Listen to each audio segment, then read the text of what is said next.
Pues vamos a continuar con un par de temas.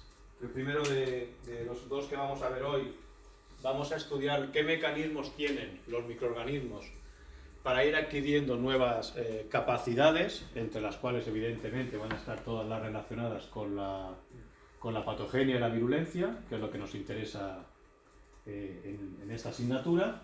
Muchos de estos mecanismos ya veréis que los habéis conocido, los habéis estudiado en la carrera. Algunos de ellos igual son más novedosos para vosotros, pero vamos a verlos todos para ver la importancia de cada uno de ellos y para ver incluso la frecuencia o la posible colaboración que pueda haber entre estos distintos mecanismos. Cuando digo mecanismos de modificación y adquisición de material genético, tenéis aquí los dos grandes grupos de transferencia de este material. Esto seguro que os suena. Hablamos de transferencia genética vertical, la que ocurre hacia la descendencia. Las bacterias, como sabéis, se dividen por división binaria, hacemos copia del cromosoma y repartimos el material genético en las dos células hijas. Pues ese material genético, tanto cromosómico como plasmídico, si es que tuviese plásmido, se transmite a las hijas de manera vertical. Por otro lado, hablamos de transferencia horizontal de genes o de material genético a aquellos mecanismos en los cuales las células no dan el material a las descendencias, sino que parte de ese material pasa a otras células no relacionadas. Y veremos que eso es la conjugación, la transducción y la transformación. ¿Vale? Dentro de todos estos mecanismos generales, tanto de cambio como de diversificación o amplificación de material genético, hablamos de dos tipos de procesos en función de la rapidez con que tienen lugar. Realmente más que rapidez sería la frecuencia con que aparece, sería más correcto. Dentro de los procesos lentos, que tienen lugar con una frecuencia más baja, tenemos lo que son las mutaciones puntuales, ¿vale? Los SNPs, los Single Nucleotide Polymorphism, y tenemos que pueden ser cambios, inserciones o deleciones. A nivel de gen, duplicaciones o deleciones génicas, y luego las reorganizaciones cromosómicas, bien con inversiones o con recombinaciones intragénicas. Os marco en rojo todos los procesos que son verticales y en verde los horizontales. Entonces, si os fijáis, los procesos lentos siempre son verticales. Son aquellos que se transmiten a la descendencia. Sin embargo, en los procesos rápidos podemos tener tanto procesos verticales como horizontales. En los procesos de transferencia vertical rápidos, básicamente tenemos dos tipos de variaciones, lo que se conoce como la variación de fase y la variación antigénica. A veces es un poco lioso diferenciar uno de otro, pero veremos ejemplos de cada uno de ellos.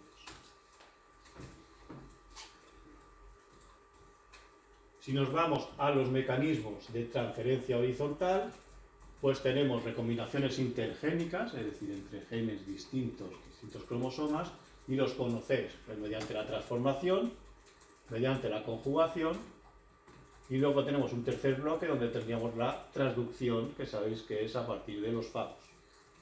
Son los tres mecanismos de transferencia horizontal.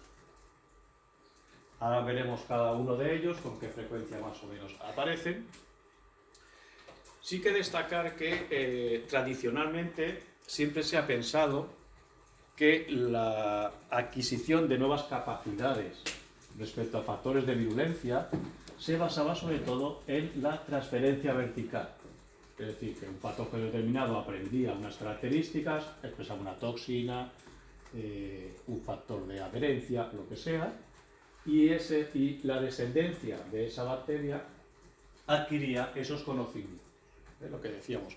Pensábamos que ya las bacterias, después de tantos millones de años, ya habían evolucionado lo suficiente para tener todas las capacidades. Sin embargo, como hemos dicho, pueden evolucionar continuamente y al obtenerse un montón de genomas de patógenos, se ha visto que dentro de estos genomas hay un montón de mecanismos de adquisición que se basan en los procesos rápidos.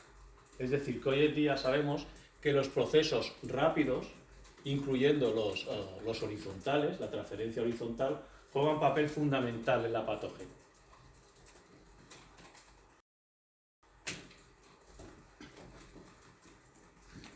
Empezamos con los, no sé si decir más antiguos o más sencillos, más conocidos, que son los delecciones, duplicaciones y amplificaciones génicas.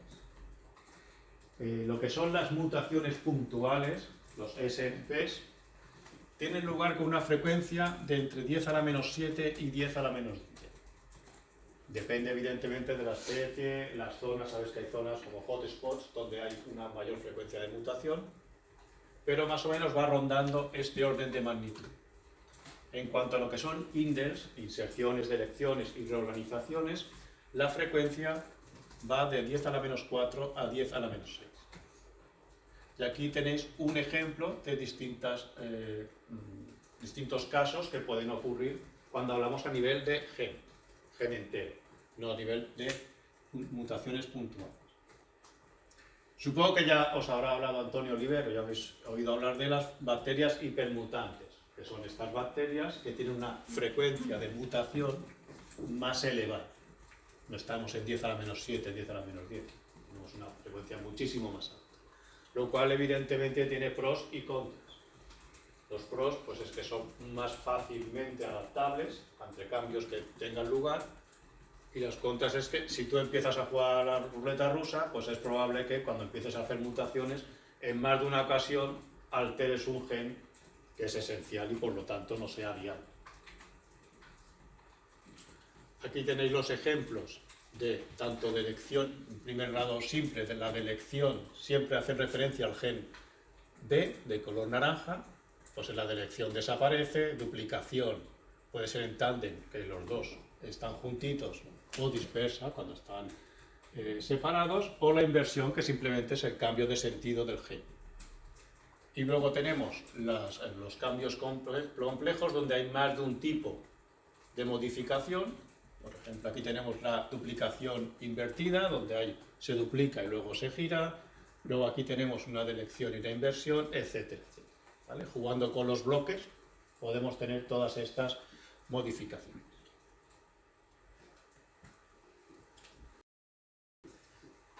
Todos estos cambios con estas frecuencias que vemos aquí son las que podríamos considerar como estándar. Sin embargo, cuando se estudiaban algunos factores de virulencia, la expresión de dichos factores, se vio que en algunos de ellos había unos cambios en esta expresión con una frecuencia más alta que estas que conocemos nosotros, que serían las normales.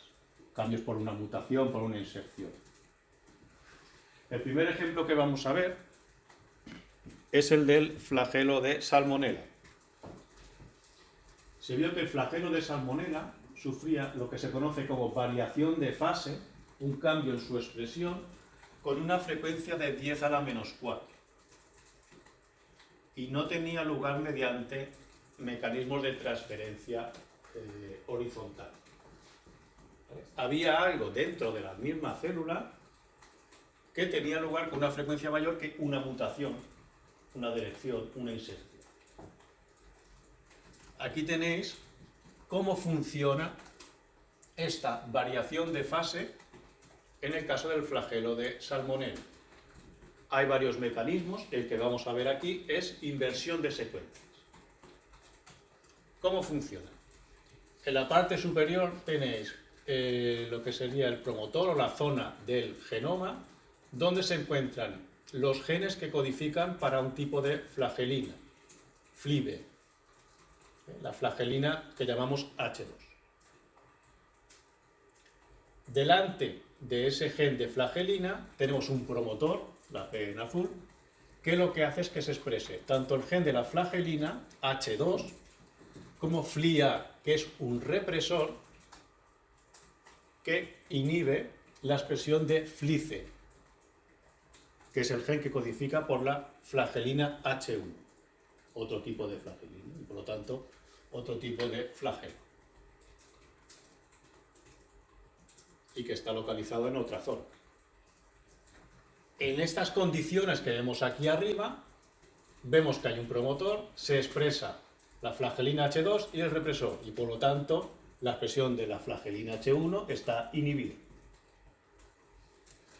Justo antes de ese promotor de la flagelina H2 nos encontramos con el gen HIN, que codifica para una invertasa. Si os fijáis, tenemos dos zonas alrededor del gen HIN, HIN L y HIN R, izquierda y derecha, y cuando estas zonas, cuando se expresa el gen HIN, sintetiza para una invertasa, que lo que hace es unirse a estas zonas adyacentes con el triángulo azul, que provoca que se doble esta región, la región del HIN, y además fijaos que ahora el promotor queda dentro de este loop que ponemos aquí, esta asa, este plegamiento, y no puede expresarse. La polimerasa no se une a este promotor y por lo tanto no se expresa ni FLI-B ni FLI-A. Consecuentemente, el flagelo H2 deja de expresarse. Y como no tenemos el represor del flagelo H1, se expresa el flagelo H1. Y Salmonella deja de expresar un flagelo H2 por un flagelo H1. Evidentemente, ¿este mecanismo para qué sirve? Pues para evitar las defensas del hospedador. Todas estas moléculas de superficie ya hemos visto que son reconocidas por el sistema inmune. Pues si generamos, por ejemplo, anticuerpos específicos frente al flagelo H2, pues Salmonella lo que hace es deja de expresarlo y expresa otro tipo de flagelo. Y por lo tanto, los anticuerpos no son efectivos.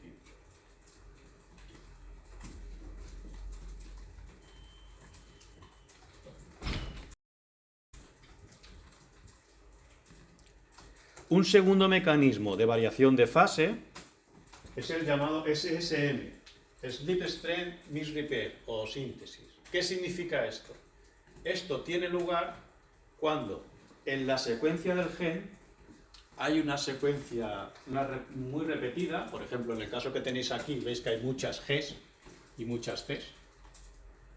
Pues lo que ocurre es que la polimerasa, cuando hace copias, como se pone a añadir nucleótidos Cs a saco, pues igual se equivoca, y en vez de poner 10 pone 9 o pone 11. ¿Vale? Es más fácil equivocarte cuando estás poniendo el mismo todo el rato que cuando vas de un menú.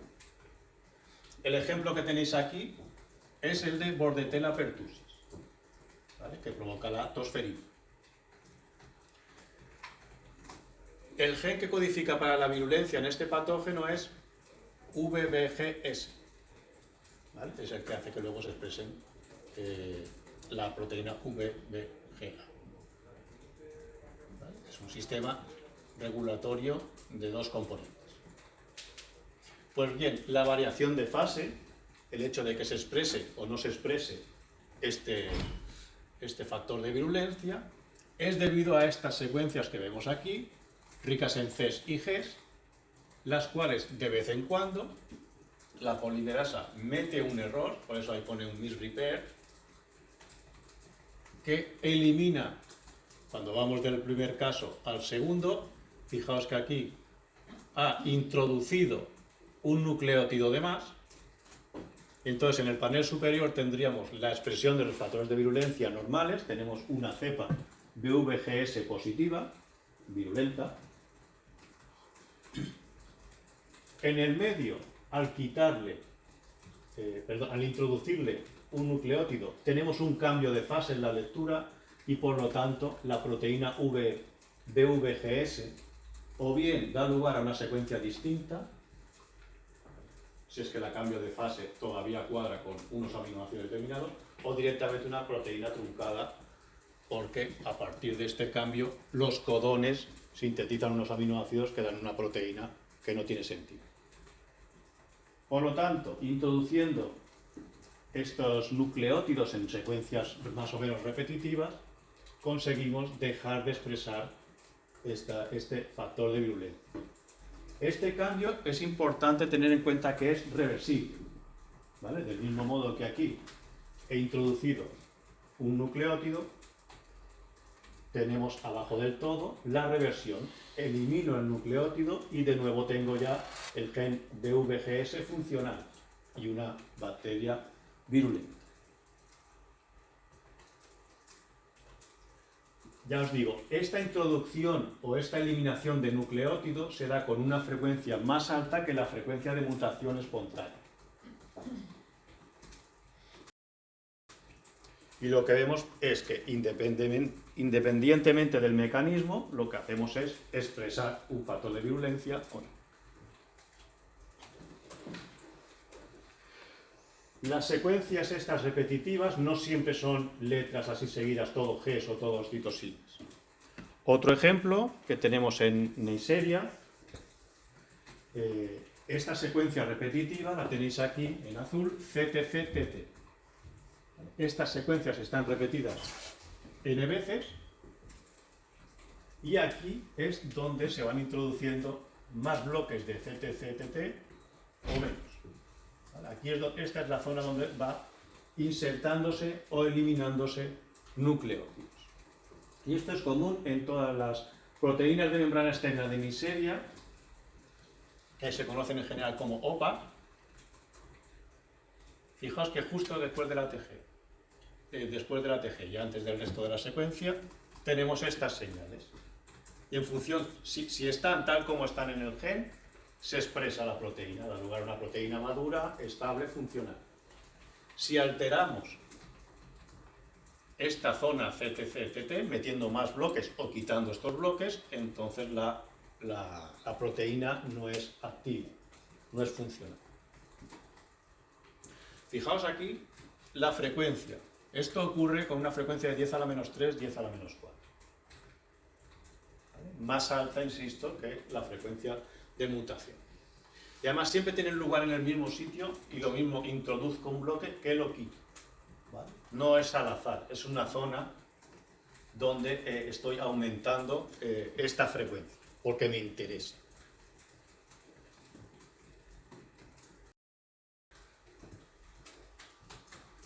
Las especies de Neisseria, como veremos también después, expresan otro antígeno de superficie. No se ve muy bien, creo que ha quedado un poco pequeño, pero bueno, aquí lo que tenemos son moléculas de lipo-oligosacárido. Sabéis que las bacterias gram negativas tienen LPS, lipopolisacárido. Pues Neisseria también expresa lo que se conoce como lipo-oligosacárido. En el panel A tenemos representado el lípido A, que sabéis que es lo que ancla al LPS. Luego tenemos un núcleo y luego una serie de azúcares en la parte externa. En el lipopolisacárido, ese es el antígeno O, y es una cadena más o menos lineal y larga. El lipo-oligosacárido es más corta porque está más ramificado. En vez de crecer a lo largo, también crece a lo largo, pero se ramifica. Pues bien, este lipo-oligosacárido también sufre, su expresión, una variación de fase. Evidentemente estas variaciones de fase tienen lugar a nivel de proteína, porque lo que estamos alterando son genes que codifican proteínas. Entonces no voy a alterar un polisacárido. ¿Qué es lo que se va a ver afectado en este caso? Los enzimas que sintetizan este lipo-oligosacárido. Entonces tenemos glicosiltransferasas, sialiltransferasas, que son estas enzimas que van a añadir o un azúcar u otro, o lo van a modificar de una manera o de otra. Pues estos son los genes que codifican para estas enzimas tienen poliges, tienen muchas Gs dentro de su secuencia, y es la zona donde hemos visto que se puede o bien meter una G de más o quitar una G.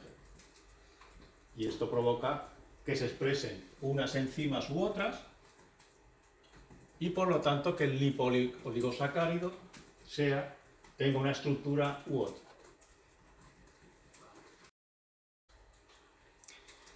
Los miembros del género Neisseria, además de esta variación de fase, donde expreso o no expreso, también tienen lo que se conoce como variación antigénica. Y el ejemplo un ejemplo muy conocido, hace tiempo ya, es el pili de Neisseria gonorrea, responsable de, evidentemente, esta enfermedad de transmisión sexual. Fijaos que hay una variación antigénica con una frecuencia de 4 por 10 a la menos 3. Esto es lo que hace que las enfermedades provocadas por Neisseria, entre otras cosas, sean muy difíciles de erradicar y dan lugar muchas veces a infecciones de tipo crónico. Porque el pili, luego veremos, es un factor que le va a permitir adherirse a las mucosas, en este caso puede ser vaginal o del tracto genital, pero otros miembros de Neisseria también llevan a cabo este tipo de adhesión, y lo que hacen es que van cambiando el pili, el tipo de pili. Aquí tenéis el esquema que explica estas variaciones. Digamos que tienen un gen principal que codifica para el pili, que es PIL-E, que lo tenéis aquí en el centro, tiene su promotor y luego tiene una serie de secuencias que vemos en azul. Los bloques azules no son genes distintos. El gen PIL-E es todo el recuadro este. Y tiene unas zonas grises que están más conservadas y unas zonas azules que son más variables, ¿vale? Pero no es un operón esto, es un gen. Después de este gen aparece una región llamada SMACLAV, que es una región que facilita de reconocimiento de recombinases.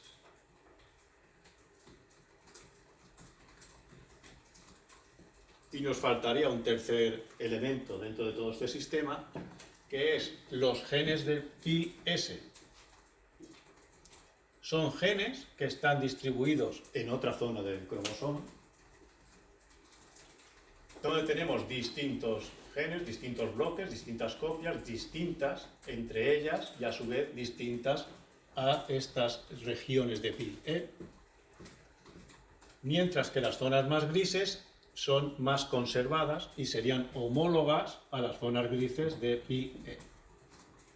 Entonces, en este ejemplo concreto, tendríamos que habría una recombinación homóloga de MC3 y MC2 en estos dos bloques grises y introduciríamos esta secuencia de nucleótidos dentro de la secuencia de PIE. Todo esto por acción de una recombinasa que se une a esta zona. Y entonces lo que obtenemos es una secuencia nucleotídica distinta a la de PIL-E. Fijaos que hay un montón de lugares de recombinación y por lo tanto hay multitud de posibles combinaciones de bloques. Fijaos que además aquí se han metido dos bloques de golpe. Podría meterse uno, podría meterse tres, etcétera, etcétera. Digamos que como que monta el pili, puede hacer como un Lego, introduciéndole trocitos distintos que va a hacer que el pili tenga un aspecto distinto. Y esto hace que los anticuerpos específicos que generemos contra el pili pues duran nada, porque enseguida tienen esa capacidad de modificar.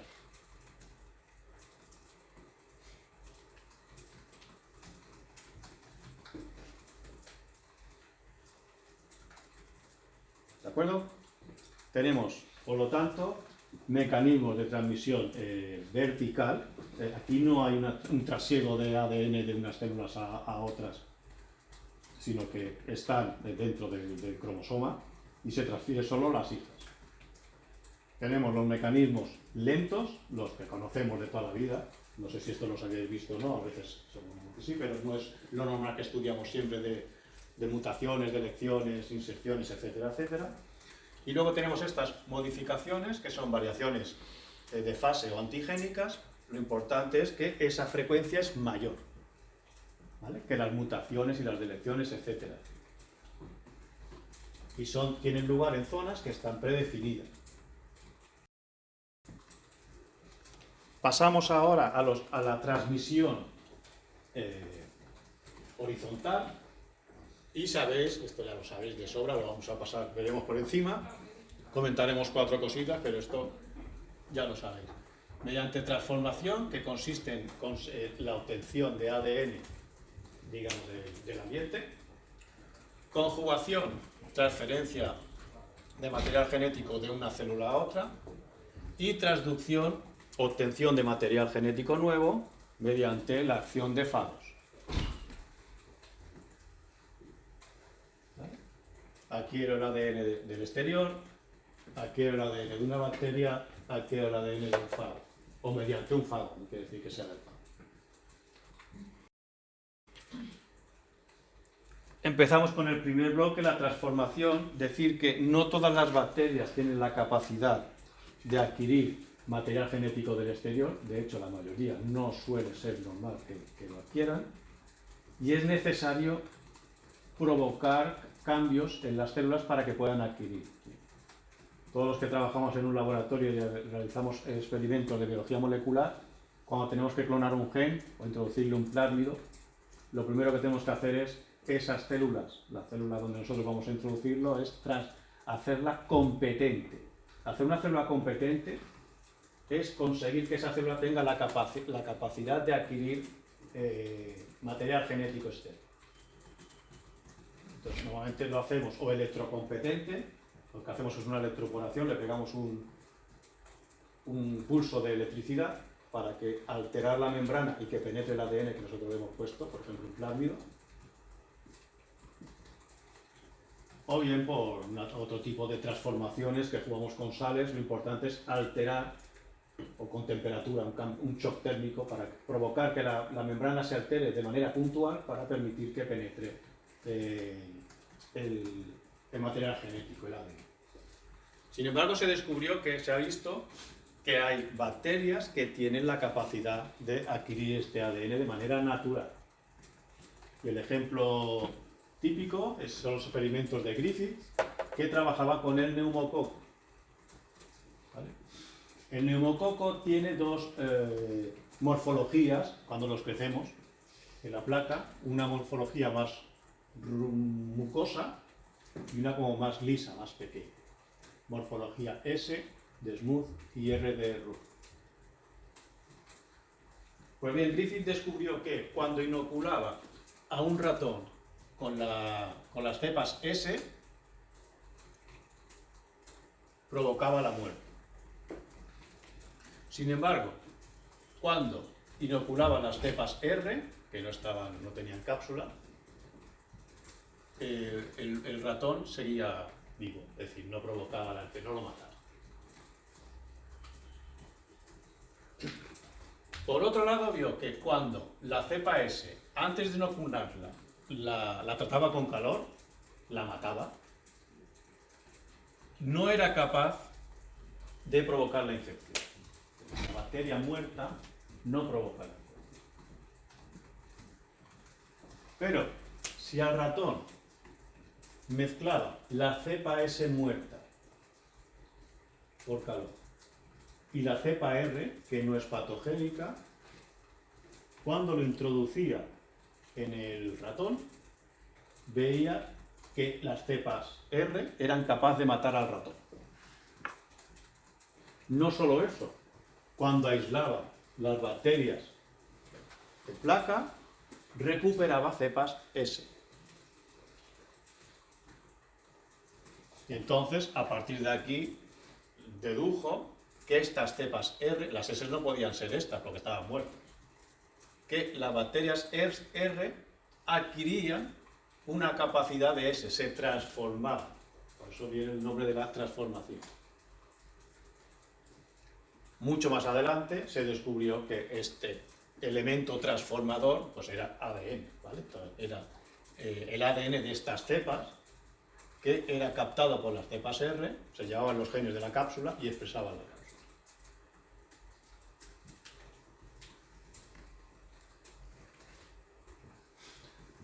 Aquí tenéis un listado de las bacterias, la mayoría de las bacterias que tienen esa capacidad de transformarse de manera natural. Y no lo veis porque está muy pequeñito, pero ya os digo que la mayoría de ellas son patógenas. Tenemos las neiserias, el gonococo, el meningococo, Haemophilus, tenemos Campylobacter, Helicobacter, Haemophilus, etcétera, etcétera. Es decir, que muchas de estas bacterias con capacidad natural de transformación tienen capacidades patógenas. ¿Cómo tiene lugar esta captación Pues se ha visto que están involucradas unas secuencias denominadas DUS, DNA Uptake Sequences.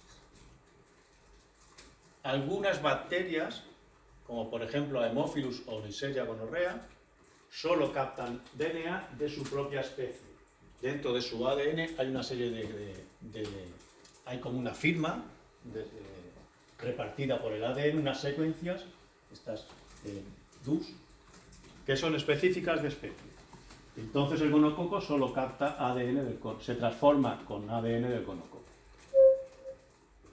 Otras especies, muchas de las otras, son capaces de captar ADN de otras especies.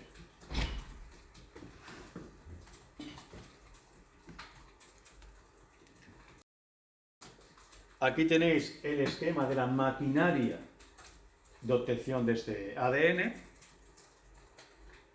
y se ha visto que están relacionados con los sistemas de secreción de tipo 2 y con el pili de tipo 4, ¿vale? Estructuralmente, derivan, deben tener un ancestro común en general.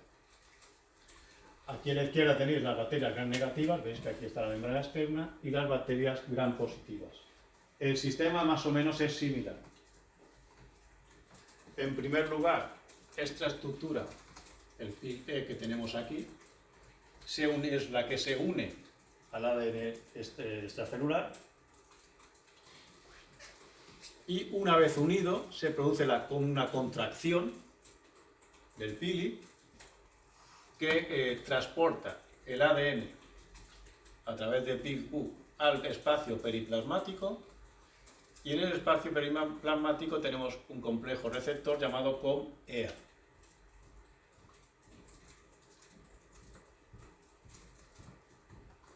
Una vez aquí, una DNasa lo que hace es degradar una de las dos cadenas del ADN y la otra penetra al citoplasma a través de COM-EC.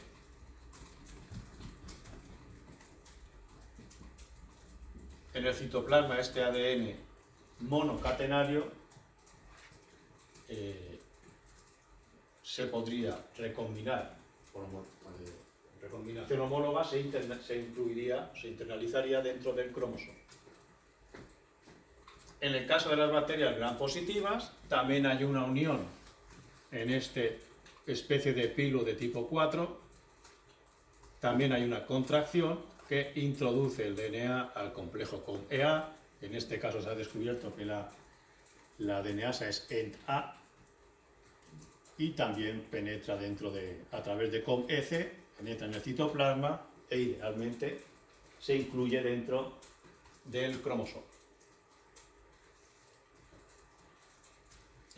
El hecho de que la transformación sea específica de género o de no, de estas secuencias DUS, va a venir, por lo tanto, determinado por la unión a esta estructura de pili o de pseudopili.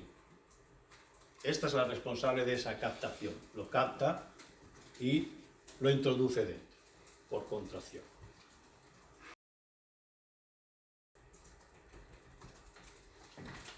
El segundo mecanismo, lo conocéis perfectamente, es la conjugación. Y sabéis que consiste en la transmisión de material genético, generalmente mediante plásmidos, de una célula a otra. Hay dos tipos de plásmidos, los plásmidos autotransmisibles, que son los que tienen la maquinaria necesaria para pasar de uno a otro. Sabéis que están los genes TRA para formar el pili sexual, la relaxasa, los genes MOP, etcétera, etcétera. Y bueno, sabéis que se pone en contacto, se forma el Mating Pair Formation, MPF de ahí, básicamente una estructura de unión entre las dos células, se rompe una de las cadenas, ¿vale? La helicasa va separando y la relaxasa lo que hace es ir transfiriendo una de las dos hebras a la otra célula. Una vez que está en la otra célula, se hace una copia de cada una de ellas y nos quedan las dos células, la donante y la transconjugante, con una copia de cada uno de ellos. Aquí tenéis la foto típica de todos los libros, la que nos enseñan de la conjugación, ¿vale? Que tiene muchísimos años. Sin embargo, hoy en día se sabe que esto no es tan sencillo, sino que esto es mucho más promiscuo, de manera que no es uno con uno, sino que puede ser muchas con muchas, y puede haber más de un punto de unión a la vez. Entonces, esta célula, por ejemplo, ha montado dos estructuras para transmitir de una célula a otra. Esto ya está conocido y aceptado. Yo recuerdo cuando la primera vez que vi esta foto fue en una conferencia que dieron aquí. No sé de dónde vino el conferenciante, nos la enseñó y la quitó enseguida porque todavía no lo había publicado y era como muy secreto todavía. Pero bueno, hoy en día ya sabemos que esto es lo que ocurre, no ocurre solo eso, que es lo que nos venden siempre, lo que sale en el blog y en todos los libros de microgenética. El segundo tipo de plásmidos, sabéis que son los movilizables, tienen los genes MOV, pero no tienen los genes TRA, es decir, no son capaces de que se forme esa unión. Entonces requieren que haya otro plásmido en la célula que sí sea autotransmisible. Y ese es el plásmido que va a montar toda la estructura de conexión. Una vez montada, con el plásmido movilizable ya tiene los genes suficientes para llevar a cabo lo que hemos visto antes, romper la doble cadena, pasar una monohebra y luego hacer las copias. Otro mecanismo que conocéis, supongo ya lo habéis visto bastante, es el de la transposición. Sabéis que mediante transposones son elementos móviles que pueden ir saltando dentro del cromosoma o del cromosoma en plano.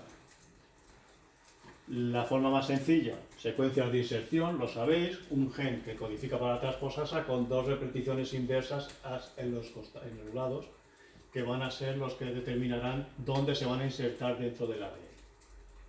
Luego tenemos las versiones más complejas, donde tenemos dos secuencias de inserción que están flanqueando uno o varios genes en su interior. Y en este caso lo que hacen es saltar todo el bloque de un lado a otro.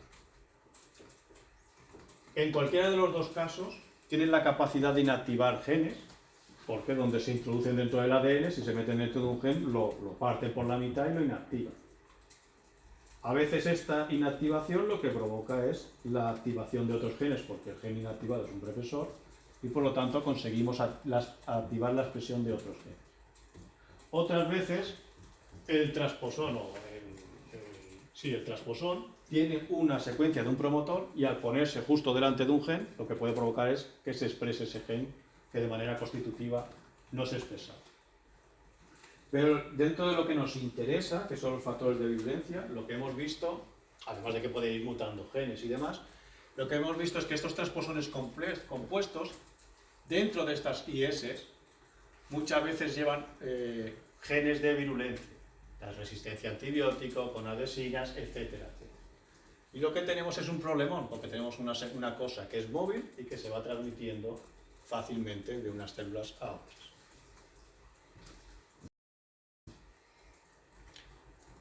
El tercer mecanismo horizontal sería la transducción, y sabéis que es la transmisión de ADN mediante virus, mediante fagos.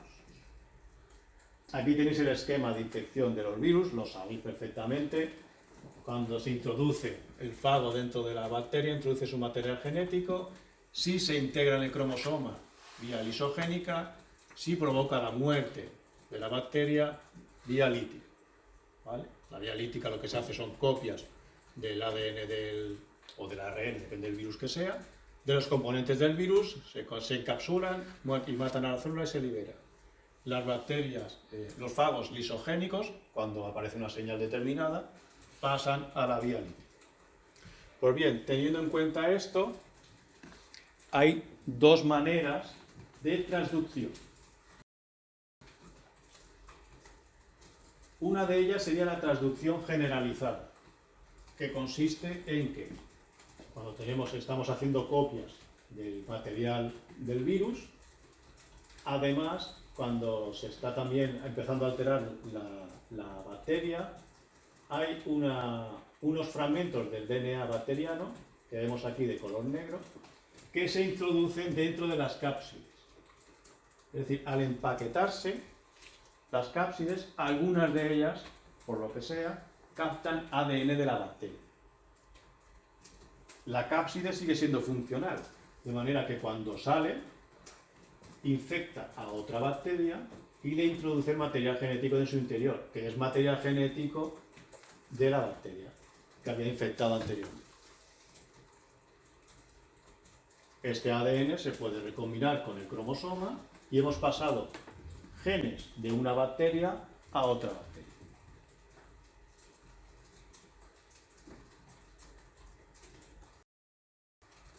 Otro tipo de traducción se conoce como especializada y tiene lugar cuando hay un fallo en el proceso de integración del material genético del fago en el cromosoma, cuando se mete y cuando se va. El material genético de los fagos se introduce en unas zonas específicas de unión, los ATT, que son los sitios de unión del fago, y generalmente se introducen en esas zonas.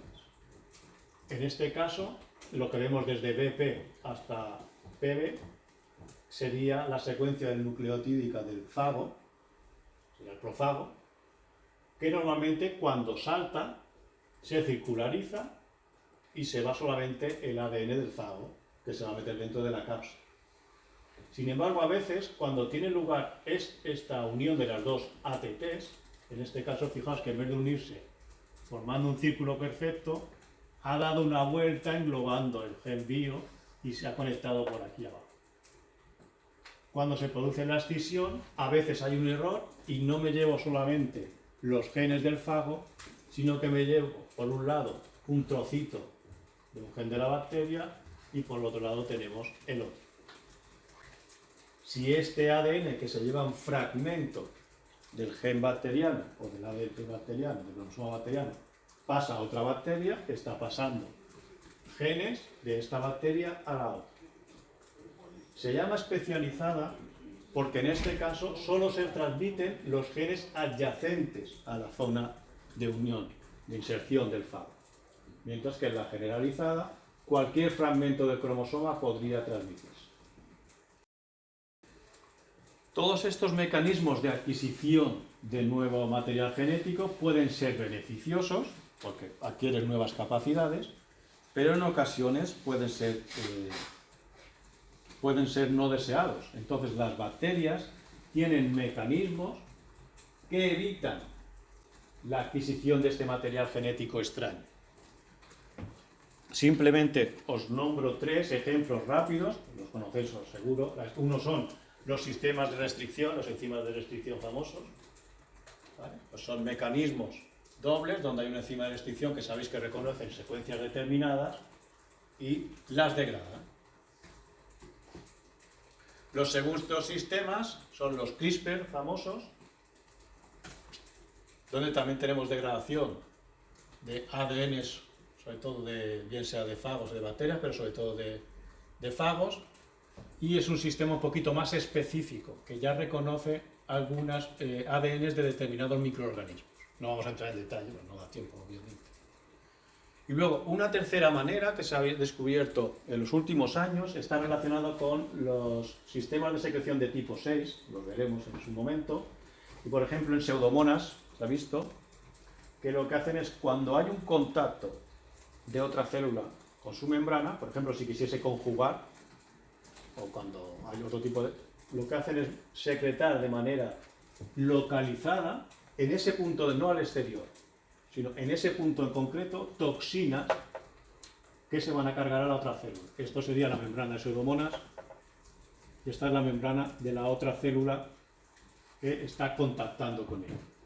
Pues bien, Pseudomonas, mediante estos sistemas, se ha visto que de manera específica o de manera en este lugar específico libera estas sustancias tóxicas para evitar este contacto y que la otra bacteria le pase material genético.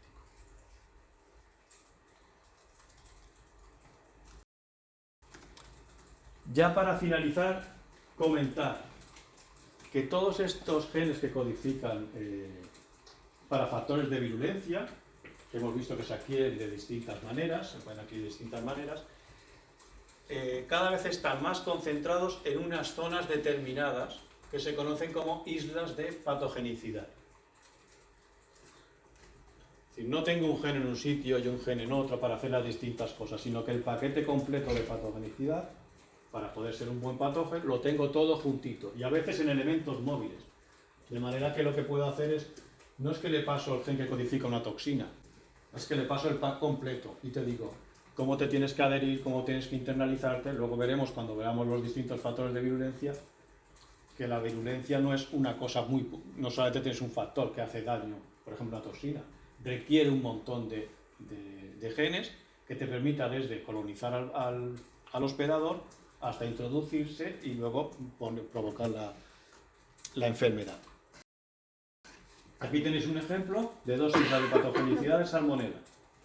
¿Vale? Tienen un montonazo de genes y fijaos que si adquieren la isla número 1, tienen la capacidad de invadir las células epiteliales, ¿vale?, del intestino. Y si adquieren el PAC 2, ¿vale?, la isla de patogenicidad número 2, son capaces de sobrevivir dentro de los macrófagos y provocar infecciones sistémicas. Teniendo en cuenta los mecanismos que hemos visto anteriores, que se pueden pasar toda esta información de manera móvil, pues tenemos que la diseminación de estos factores de virulencia es muchísimo más sencilla y no requieren los pasos de la transmisión vertical, ¿vale? Yo le enseño a mis hijas. El problema es que tenemos elementos móviles que lo que hacen es que yo le transmito mi conocimiento a todos mis vecinos. Y antes era una cosa como más selectiva para la misma especie, pero se ha visto que las barreras interespecíficas cada vez son menores y ya están empezando a pasarse estos factores de virulencia de unas especies a otras. Y a veces el hecho de que una especie sea patógena depende única y exclusivamente de una isla de patogenicidad. Veremos, por ejemplo, que Listeria, sabéis que Listeria monocitógenes es un patógeno humano, pero Listeria inocua no lo es.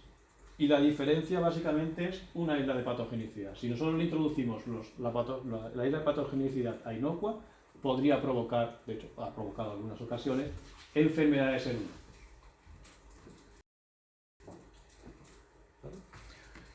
Y ya para finalizar os pongo esta última tabla simplemente para que veáis distintas toxinas que están en islas de patogenicidad donde las podemos encontrar, ¿vale? No importa ahora que lo mires, ya las veremos más adelante, pero fijaos que muchas de ellas están en fagos, otras están en plásmidos y sí que hay algunas que son cromosómicas, pero dentro de la lista fijaos la cantidad que hay de profagos, fagos y plásmidos o elementos móviles, ¿vale? Nos da una idea de la versatilidad y de la capacidad que tienen de pasarse esta información.